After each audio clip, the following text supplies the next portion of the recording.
Imagine, un bébé né en Corée du Nord. Mais là, plot twist. À peine sorti du ventre de sa mère, il est déjà déclaré traître à la nation. Oui, là-bas, ils sont champions du monde des lois les plus strictes. Et certaines sont tellement what the fuck que t'as du mal à y croire. D'ailleurs, reste avec nous pour comprendre pourquoi même un bébé peut déjà être condamné, même dans le ventre de sa mère.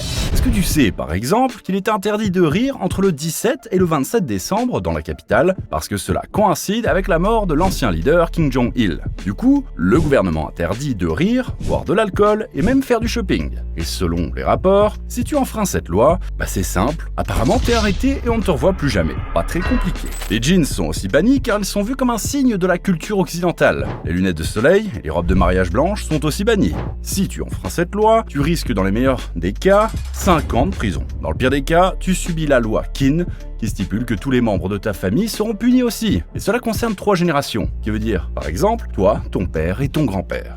Avec ces lois bizarres, on devrait aussi demander à Kim Jong-un de mettre en prison ceux qui regardent nos vidéos et ne s'abonnent pas et ne les partagent pas. Alors vas-y, fais-le avant qu'on ne le fasse pour de vrai. Ok, ça c'est une blague. Mais croyez-moi, pour le reste, c'est vérifié que c'est vrai. Peut-être que c'était pas une blague. Allez, on ne sait jamais. Abonne-toi. Ici, il y a bien des élections. Mais pour voter, t'as qu'un seul candidat. Et si tu ne votes pas pour lui, direct prison. À la télé, un seul et unique canal et pas question de zapper. Et le meilleur, en Corée du Nord, tu peux finir en tôle, même pour avoir juste pensé à un crime. Bienvenue dans l'univers parallèle le plus flippant du globe. Retour en 1945. Le Japon contrôlait toute la Corée depuis 35 ans. Mais après la Seconde Guerre mondiale, paf!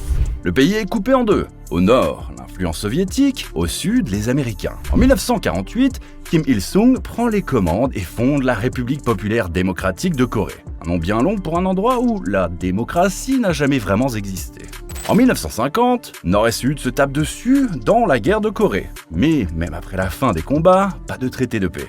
Techniquement, ils sont encore en guerre aujourd'hui. Depuis, un seul clan règne. D'abord Kim Il-sung, puis Kim Jong-il, et aujourd'hui son petit-fils Kim Jong-un.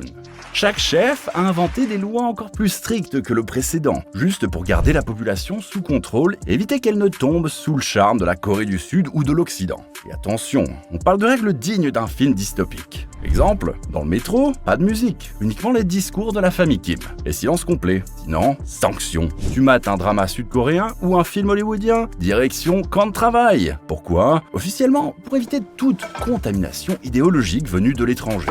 Et pour Internet, oublie Google ou Netflix, les habitants n'ont accès qu'à un intranet maison totalement verrouillé. En Corée du Nord, même Internet, enfin leur Internet, c'est pas vraiment Internet. C'est un réseau fermé qui ne marche qu'à l'intérieur du pays, fliqué de A à Z par l'État. Tout est surveillé. Ce que tu regardes, ce que tu lis, ce que tu écris, bref, Big Brother puissance 1000. Objectif, te couper totalement de l'extérieur et éviter toute idée dangereuse venue du monde libre. Appeler à l'étranger, illégal. Tu veux dire bonjour à ta tante au Japon, il te faut une autorisation officielle. Sinon, tu sais déjà où ça finira. La télé, la radio, les journaux, tous gérés par l'État. Le concept de médias indépendants, inexistant. Les infos se résument à 1. Louer les mérites de la famille Kim et 2. Insulter les ennemis étrangers, surtout les États-Unis.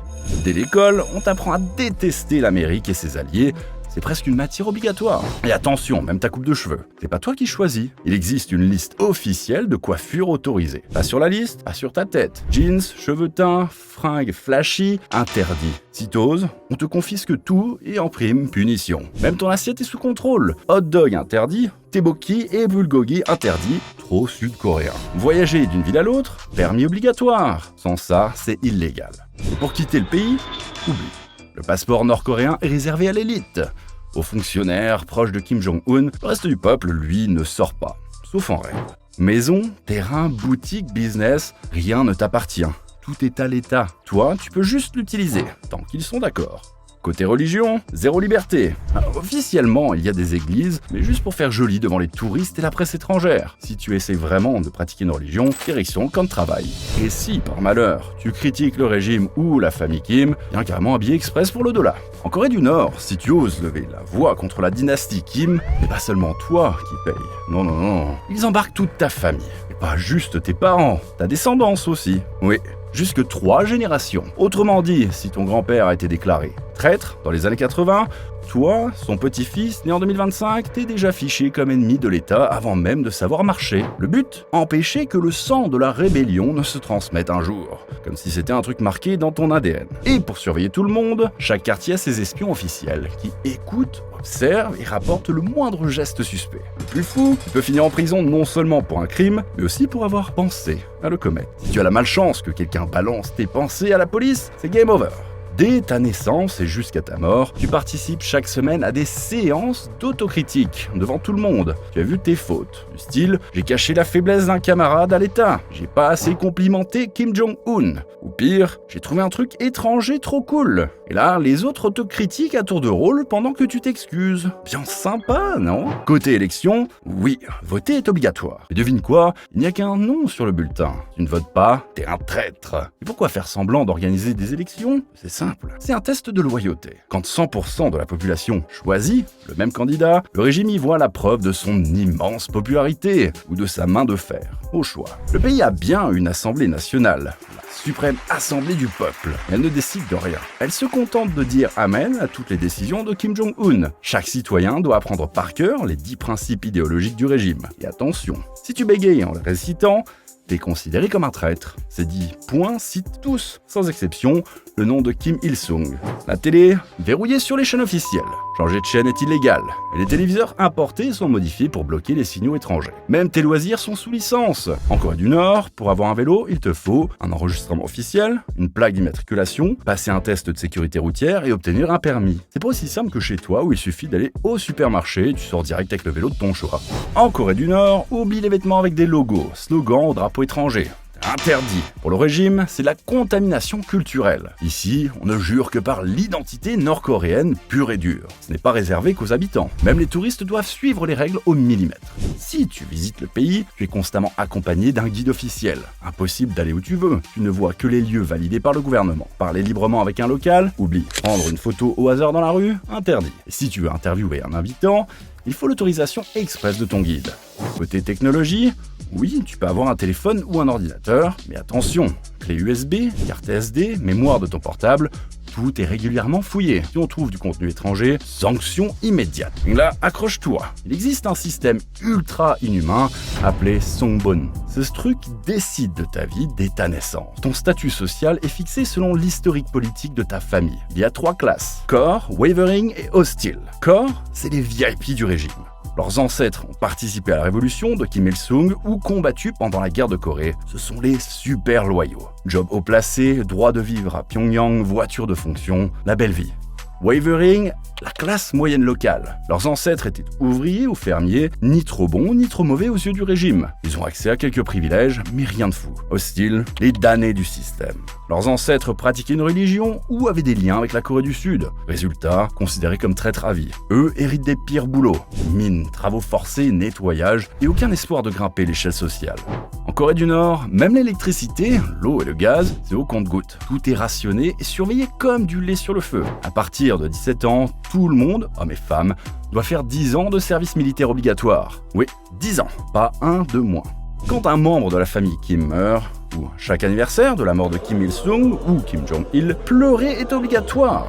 Si tu ne verses pas ta larme réglementaire, on commence à douter de ta loyauté. Et chez toi, c'est pareil. Toutes les maisons doivent avoir des portraits de Kim Il-sung et Kim Jong-il accrochés bien en évidence, et les dépoussiérer régulièrement fait partie de tes devoirs civiques. À l'école, les enfants doivent apprendre par cœur les discours des leaders, comme d'autres apprennent des poèmes. Le régime est tellement coupé du monde qu'il a même son propre calendrier, le Juche. Il commence en 1912, l'année de naissance de Kim Il-sung, donc l'an 1912 pour nous, c'est l'an 1 là-bas. Résultat, en 2025, ils sont en 113. Pourquoi un tel isolement ? Premièrement, le régime flippe. Si les gens découvraient le monde extérieur, ils pourraient se retourner contre lui. Donc, censure, interdiction de voyager, Internet verrouillé. Deuxièmement, à cause de leur programme nucléaire, ils sont sous sanctions internationales depuis des années, ce qui les isole encore plus. Et attention, beaucoup de ces lois ont peut-être changé, ou pire, ont été remplacées par des règles encore plus dingues. Difficile de vérifier. Ces infos viennent de rares personnes ayant réussi à s'échapper après 1953. Certaines images et vidéos ont été sorties du pays via la Chine, planquées sur des clés USB. Est-ce que tu savais que la Corée du Nord avait ses propres règles de basket ? Oui, Kim Jong-un et son père étaient de gros fans. Mais ils ont décidé de pimenter un peu le jeu. Par exemple, un dunk, là-bas, ça vaut 3 points. Et si tu mets un 3 points parfait, sans toucher l'arceau, swish, c'est 4 points directs. Autant dire que Stephen Curry serait une légende vivante en Corée du Nord. Mais attends, c'est pas fini. Ici, si tu rates un lancer franc, c'est juste dommage. Là-bas, tu perds carrément 1 point. Imagine Shaquille O'Neal. Il finirait peut-être avec moins 10 points à la fin du match. Et la règle la plus folle, si tu marques avec moins de 8 secondes au chrono, ça te rapporte 8 points d'un coup. Et voilà, c'était un voyage express dans le pays le plus secret du monde. Si cette plongée dans la Corée du Nord vous a plu, lâchez un gros like, partagez et continuez à nous bombarder de vos commentaires. Et si tu veux voir comment Kim Jong-un se protège, tout en comparant avec d'autres leaders comme Trump ou Macron ou même Poutine, regardez cette vidéo. Je vous promets que vous allez l'adorer. C'est satisfait ou remboursé.